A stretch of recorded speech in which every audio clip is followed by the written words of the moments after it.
How to write a good flashback story. To start, you want to have the action come first and then go in sequential order. The flashbacks should be something that your character misses or wants to change from his or her past.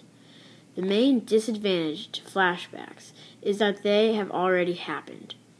But the flashbacks should really connect the reader to the character or characters if written well.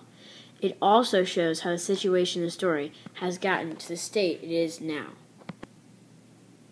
Your flashbacks should follow a strong scene.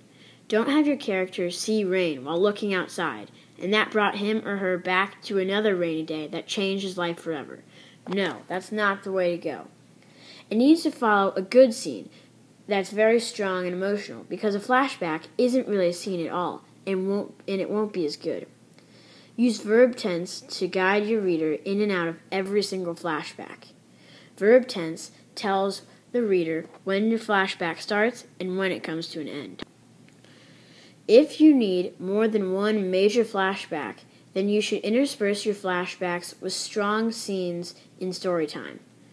When doing a flashback, you need to orient the reader to the flashback.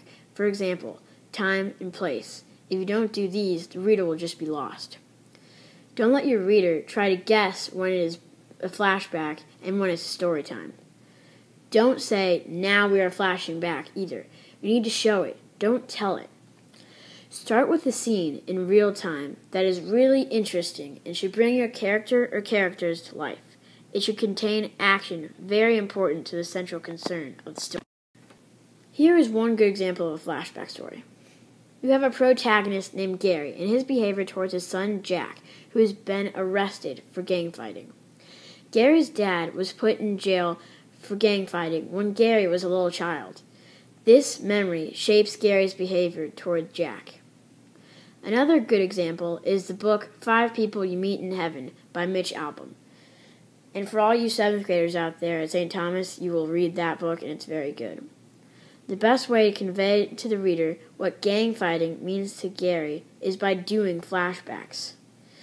In summary, flashbacks, if used correctly, can add interest and depth to a story. So, use it well.